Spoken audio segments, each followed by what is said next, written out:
What does love mean in a cross-species context, and can we measure it? Research looks for measurable signals such as hormones, brain activity, and behavior. One landmark study by Nagasawa hypothesized an oxytocin-mediated loop between humans and dogs. Researchers found that when dogs and their owners made sustained eye contact, both the animals and the humans showed rises in oxytocin. Oxytocin is a hormone linked to social bonding in many animals. The results of their study showed that mutual gaze increased oxytocin levels in both dogs and humans. In addition to this, supplemental nasal oxytocin raised the duration of mutual gaze and the owner's levels.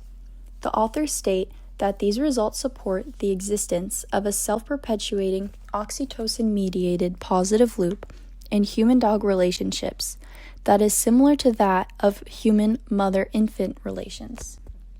By using awake dog fMRI, scientists can measure dogs' neural responses to human voices, faces, and scents. A study by Burns and colleagues tested this, stating that the caudate activation suggested that not only did the dogs discriminate that scent from the others, they had a positive association with it. This speaks to the power of dogs' sense of smell, and it provides important clues about the importance of humans in dogs' lives. These findings don't prove love in the human subjective sense, but they show that dogs have biological and neural systems that support attachment and positive social preferences for specific humans. Behavioral experiments adapted from human-infant research show that dogs seek comfort from owners in stressful situations, prefer their guardians over strangers, and show separation distress, all of which are key indicators of attachment. In an experiment by Carl and colleagues, they combined neuroimaging, eye tracking, and behavioral testing to better understand canine attachment.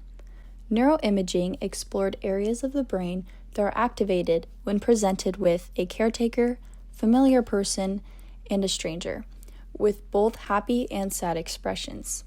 Eye tracking collected data on how long dogs spend looking at each person.